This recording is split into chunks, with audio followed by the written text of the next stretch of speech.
This is Christopher Daniels, and the gospel according to the fallen angel says that you are listening to InYourHeadOnline.com. Okay, and we're back. Welcome to In Your Head, Wildcat Chris Harris. That's me. Excellent. One half. So how's it going, man? Oh, man. It's going good, man. How are you guys doing there? Oh, we're all doing good. And what part of the country is this? I'm in Massachusetts. I'm in West Virginia. Holy Christ, we're all over the place. Yeah, and Barbie's over in England. Mm-hmm. Let's all meet in the middle for a big party. Where are you at? Florida? I'm halfway between Cincinnati and Nashville. Oh, okay. I'm up in Cape Cod. We cleared that one. Right. Well, I was explaining exactly where in Massachusetts. Massachusetts is a big He place. doesn't need to know. He's not actually going to come and party. Oh, no. Oh, no. Anyway, I've been to Boston. Oh, okay. So what did you think of the big pay-per-view lockdown? I thought it was a good success, man. I thought from the feedback I got, I thought everybody had thumbs up on it. Yeah. What did you think about when you saw Styles doing that big dive on your partner on top of the cage? I thought my partner was dead. Looking forward to this but whole career. I wasn't about to climb up there and check on him. Yeah. I had my own problems at the time. You happy with your feud so far with Team 3D? I think so. We still got the belt, so how can I complain? Yeah. Were you looking forward to wrestling them when they came in? Yeah, I was actually. I thought they were a great acquisition for the company, and I knew that they would immediately be directed towards us. So I think since the beginning, I think it's been a good success. People enjoyed the feud. We've had really good matches with them, and maybe many more to come. Yeah. You guys gonna add a third partner if they're gonna have a Brother Run on the team? Is there going to be a what? If they have Brother Run and like a 6-man, you guys gonna add another member to America's Most Wanted? Oh hell, our third member's Gail Kim. She can take that little run. there you go. You happy about getting on the new TV deal, the 11 o'clock time slot on Thursdays? I think Thursday's great. I prefer it to be a little earlier than our 11 o'clock, but we got to take back right now, and just having it on Thursday is a big plus. And I think our ratings will show that the 11 o'clock will be great, and hopefully we'll get moved to even a better time slot. Yeah. Are you proud that TNA's come so far? You've been there since pretty much the beginning. I was there since day one, man. I remember the people that said we wouldn't last, 2 months, 3 months.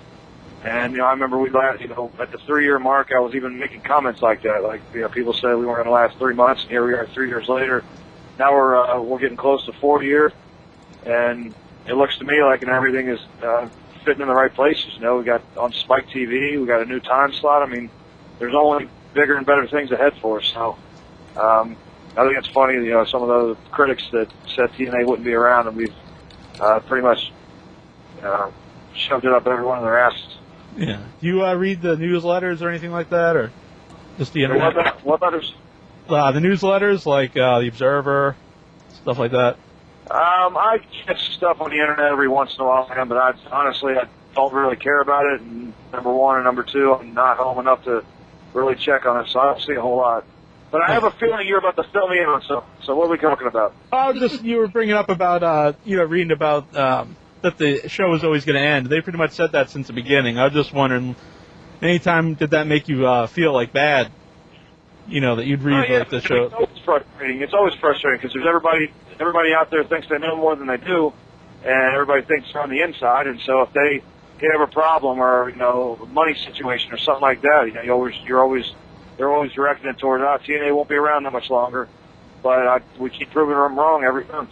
Yeah. Another thing they used to say in there was before you guys re-signed with TNA was that you had an offer from WWE. Is that true?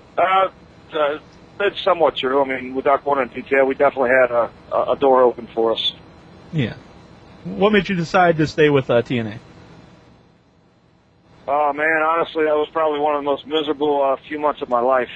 I've just weighed a lot of pros and cons and trying to figure out what would be best for myself, for the team, for my future.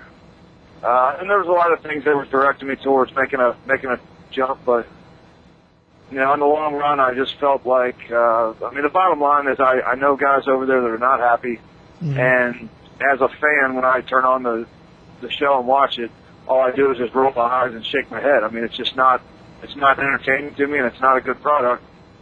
And I have a feeling I would just get lost in the shuffle and be unhappy. So I just made a decision that, I feel like I'm one of the top guys in the company. I have a little bit of say-so in what goes on.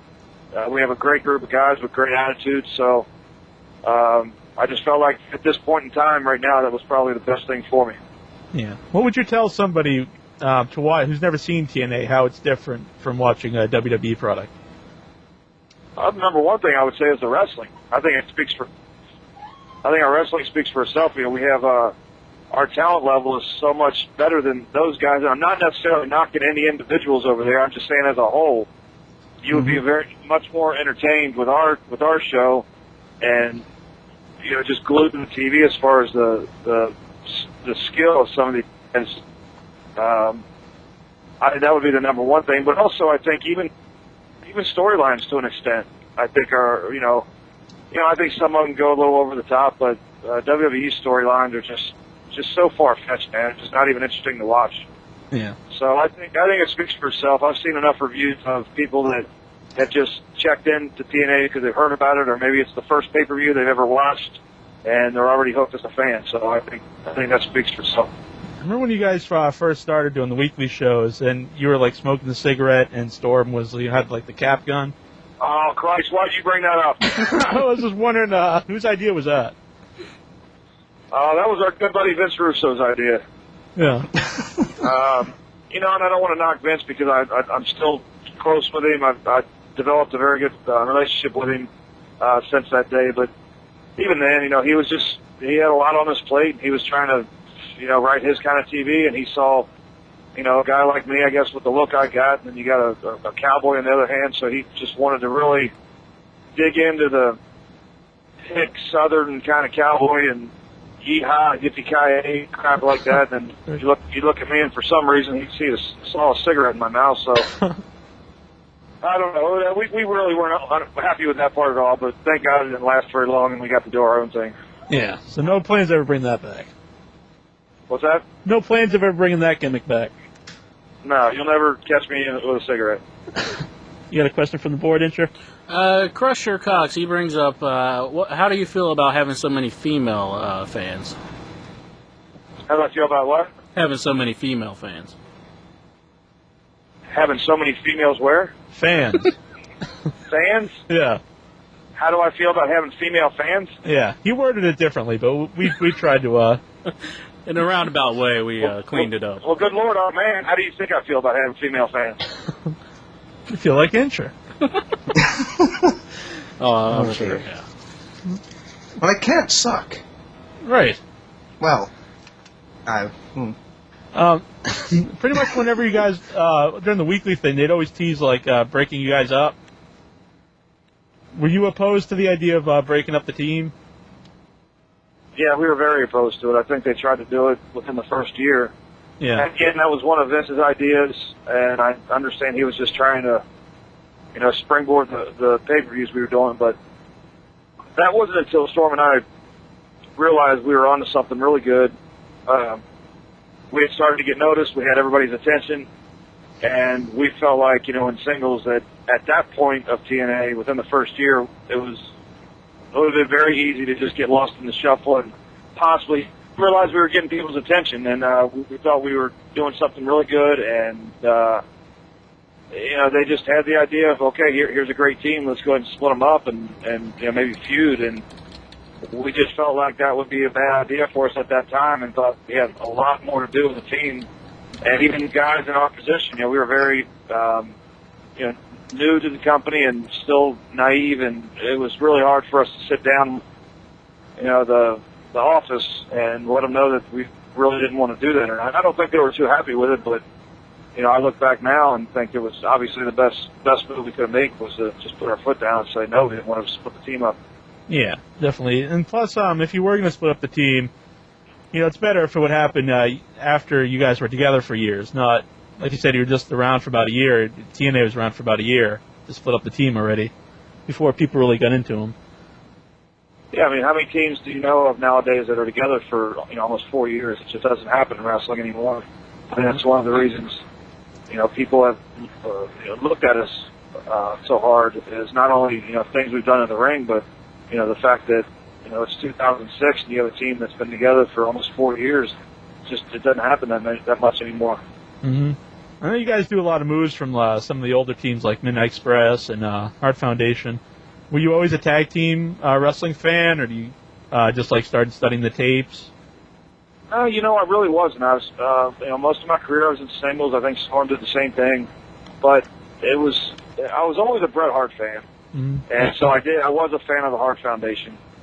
But once we realized, okay, this is where we're gonna, find our niche. We're gonna be a tag team, and we need to make a name for ourselves like that. That's when we started watching some tapes of, the Rock and Roll Express, the Midnight Express, obviously the Hart Foundation. So yeah, we did take, we tried to take as many successful moves from those guys as we could, because I mean, hell, those were the guys that were noted. Those are the legends of tag teams. So, why not learn from the best? Have you met any of those guys? Have they, said anything good about you guys in the ring? Like you guys work or anything? Yeah, we met the Rock and Roll Express, a few years back. Those are great guys. We're close with those guys. The Midnights we've met. I've met Brett, but I'm still a little starstruck by even him. So, I haven't had the pleasure of actually, getting to pick his mind or talk to him or anything. But, yeah, I mean, I'm sure, the guys we have met are great. They'd be great to learn from. And, we still got a lot more that we have to learn from legends in the business. Yeah. Liger Mark here in our chat room at InYourHeadOnline.com. He wants to know if you have any good rib stories. Any good rib stories, huh? Mm-hmm. We get that every week. There's plenty, I'm sure. That you're allowed to say on air. Trying to think of one with Storm. Okay. Here's one, and first night in TNA. The very first pay-per-view in Huntsville, Alabama, the night before. We're all standing in the room. It was me, Storm, the man that would later become Abyss, and also Whoopie D. You guys remember him, Slash? Oh, yeah. Yeah, I've always wondered what happened to him. Okay, Slash and Storm decided to go out for the night. Myself and Abyss, we want to rest a little bit, make sure, first night on pay-per-view in TNA is, we're rested and, clear-minded, all that. So, we get a little bit of sleep. Guess those guys that had a little bit to drink. And here they come popping in the door. Chris and I are dead asleep. And Storm decides, if you remember the old Storm with the hat and guns and blazer, right. He decides to come in the hotel room and start firing his guns off. In the middle of a dead sleep. I don't know about you guys, but that's a hell of a way to wake up. Right. Now, actually, that was supposed to be a good rib. Maybe it was Storm and I, but the truth is, I think I saw the monster Abyss shit his pants right in front of everybody. He was the one that, the biggest guy out of all of us, was probably the most scared. I think he thought we were being robbed and killed. Another question from the board, Inchman? Okay, let's see here. Family Effect, he wants to know if you were asked to do like an FMW-style exploding barbed wire match with Abyss, would you do it? If I were to do what? Like an exploding barbed wire type of match. Exploding barbed wire. Yeah. That would probably be I won't even dignify it with a I'll just give you a hell no, because I feel like I'm a professional wrestler and I'm not a crazy maniac that wants to torture my body, so no, that's ridiculous. I have no interest in doing matches like that. Yeah. With Low Key back in, I'd like to think whoever asked that question and wrapped that around the head with a barbed wire. Finley Effect always gets us in trouble with all his questions. Just stop asking his. Just kidding. With Low Key back, ever plans to? Would you like to get back in the ring with Triple X?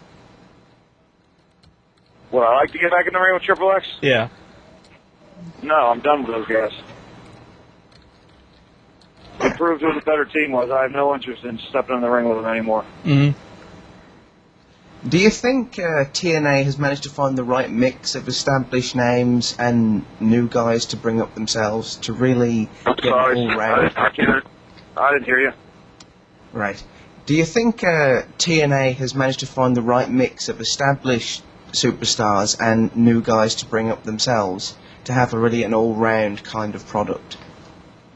Yeah, I think we're doing okay so far. I mean, we got a good number of established names with us that we have that gives us enough star power, and not to mention the wisdom and knowledge of the business for the younger guys, the homegrown stars that TNA has built up, and I think we got a good mix of both. And if it's the right move, the more star power, the better. But you got to be careful because some guys just don't fit with our mix. So I think right now TNA's really done a good job of trying to keep that balance. Right. Have you been enjoying your time since the controversy in Canada with Jeff Jarrett? Yeah, that was a big change for me, to be honest with you, because that was right when the contract negotiations were going for me. And, I've said this in other places before. I don't know, how much truth people really believe, but there's a lot more reality to what went down in Canada than people realize.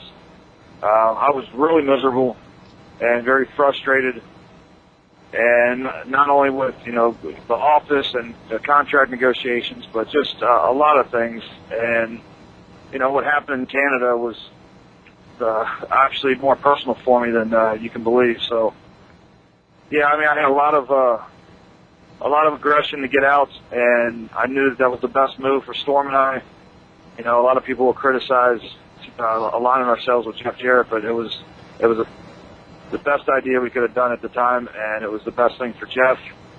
And so far, it's been very successful for us. I mean, we've been, I think we won the tag team championship once again, maybe a week or two after that, and we've continued to hold them the entire time. So, yeah, it was definitely the best thing for us. Since you guys are so popular, were you worried at all about turning heel? You know what? I really wasn't. I know I heard a lot of criticism that there was no way because we were so popular and we were the top babyface team and one of the best teams in the world, just everything. I know a lot of people were like, "There's no way those guys are going to be hated, or they can fit the heel persona." And Storm and I had known because we wanted to do it for so long. We knew that we were the kind of guys that could get out there and be legit assholes. I think it comes from. They always say your character comes a little bit from your real personality, and honestly, there's a little bit of truth to that. So right. We would have to prove everybody wrong. I mean, we went out there, and I'm not the kind of guy that wants to go out there and get a little pop out of the fans because of a fancy move. I mean, if I'm out there and my job is to make you hate me, I'm going to do it. So I think we proved everybody wrong because I think we get one of the best reactions for our characters. When we're out there on TV in Orlando or really anywhere. So yeah. It didn't bother us at all. I knew a lot of people doubted us, but we knew we could do it. Yeah. Which audience did you like better, Nashville or Orlando? Oh, I think it's Orlando. I think that the travel is a little bit better, and the crowd, the building, everything. But Nashville, I think to everybody, it's still part of our hearts. I mean, that's where TNA started. That's where we were all made. And even the fans in Nashville, they were diehard, coming every week. So, but no, I think the majority of us would definitely say Orlando. We prefer that. Do you think it's a good idea for TNA to tour and do house shows? Hell yes, we've been waiting for that for a while. I think we're just in Orlando way too much. I would prefer maybe to do a move with the pay-per-views. Maybe we still do our TV in Orlando, but let's start moving around for the pay-per-views. Yeah. But the house show, I think it is coming. Obviously everybody knows about Detroit. It was a big success, and we're doing some house shows. The Virginias and Carolinas. So it's I think it's coming, and it'll be. I think we're on our way to Philly here in a couple weeks. So it's good. You just got to take it slow, man. You can't go overboard, and we don't want to start stretching it too thin too soon. Right.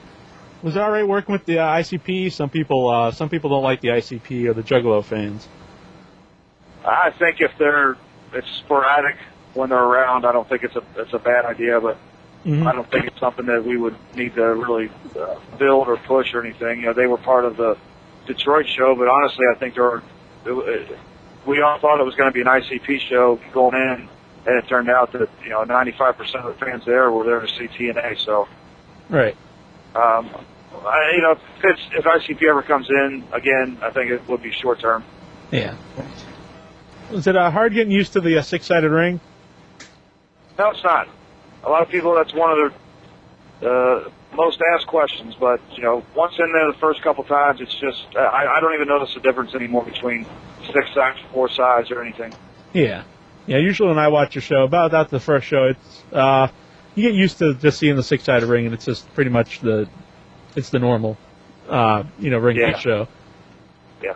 I don't know about working it, just seeing it. Someone here in our chat room here, Slarty Bardfast, he wants to know: do you find the TNA towel guy annoying? Do I find who? The TNA towel guy. I think he's one of the fans who twirls the towel. TNA towel guy? Yeah. He's one of the fans. They always show him on camera, and he's always twirling the towel. I don't have a clue who that is. Right. Now you pointed it out to me, I'm going to take the towel, I'm going to shove it down his throat next time I see him. Awesome. Yeah. Oh, man. Poor towel guy. He's going to come after us now. Someone sent in he can blame you guys, too. He's going to sue us.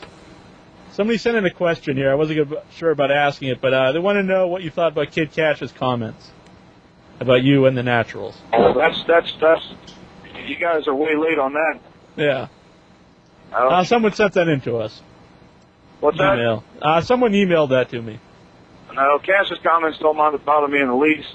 I think Cash was bitter for a long time in TNA, and he was unhappy, and he's a guy that just likes to mouth off, and I think he had a problem with guys that were pushed past him, and he a lot of times would mention America's Most Wanted. He'd mention AJ.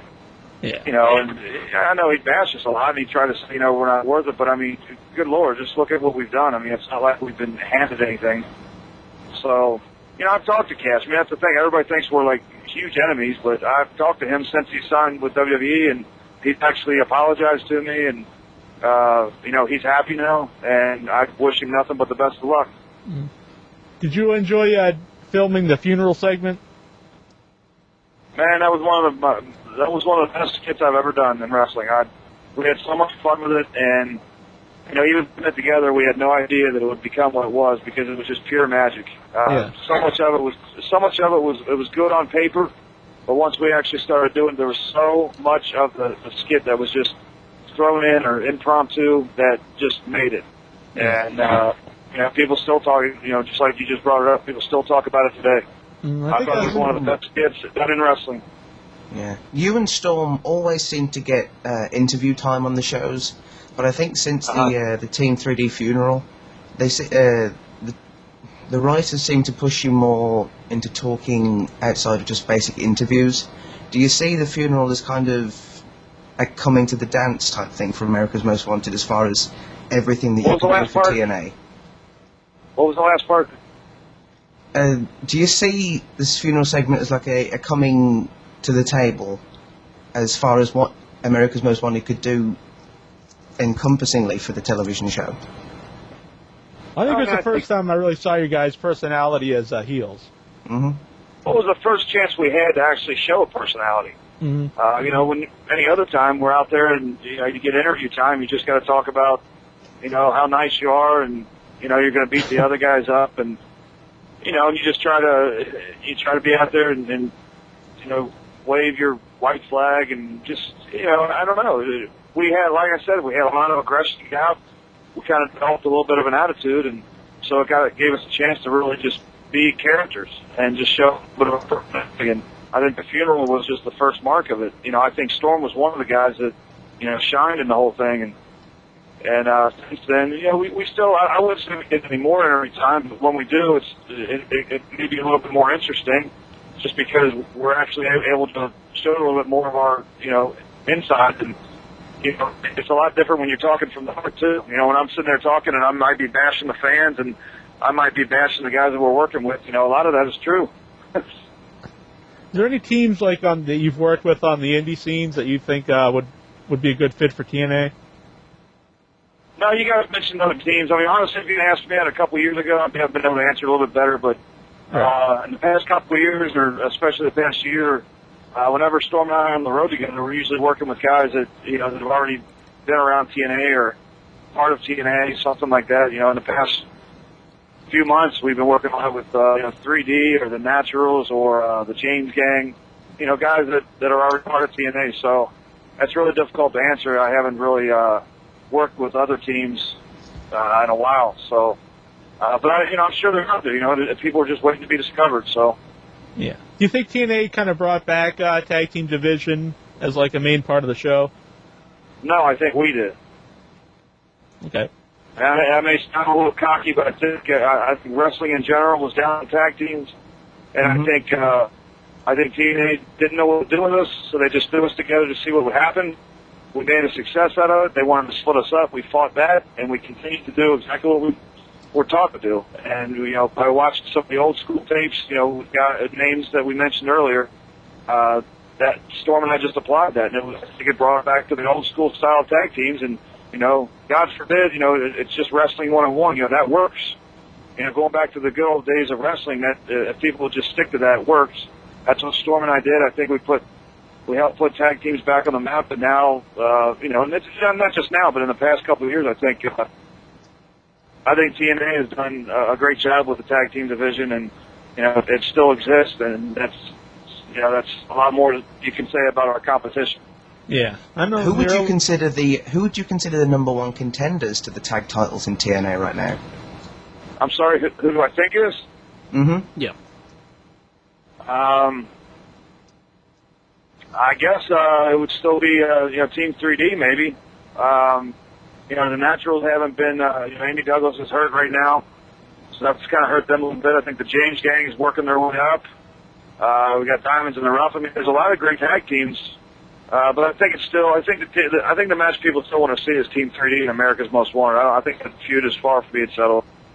Mm-hmm. I remember even when they were in WWE one time on the WWE show on the internet, they mentioned that they would like to work with America's Most Wanted. This was, you know, before they came to TNA. I did hear that, and that was a huge compliment coming from those guys. And, you know, that was back in a time when, you know, Storm and I thought about, you know, moving over. So it was honestly talk about where the match would take place. I think everybody knew it would. It was just a matter of, you know, would we go over there and wrestle them in WWE, or would they wind up in TNA? And, you know, I think it was a great fit that they came to TNA, and the TNA fans were able to witness that. Mm-hmm. Do you know your match yet for Sacrifice? I believe we will be taking on AJ Styles and Christopher Daniels. Oh, that'll be a really good match. So it'll be a good match, but I'm afraid I might have to break those two in half.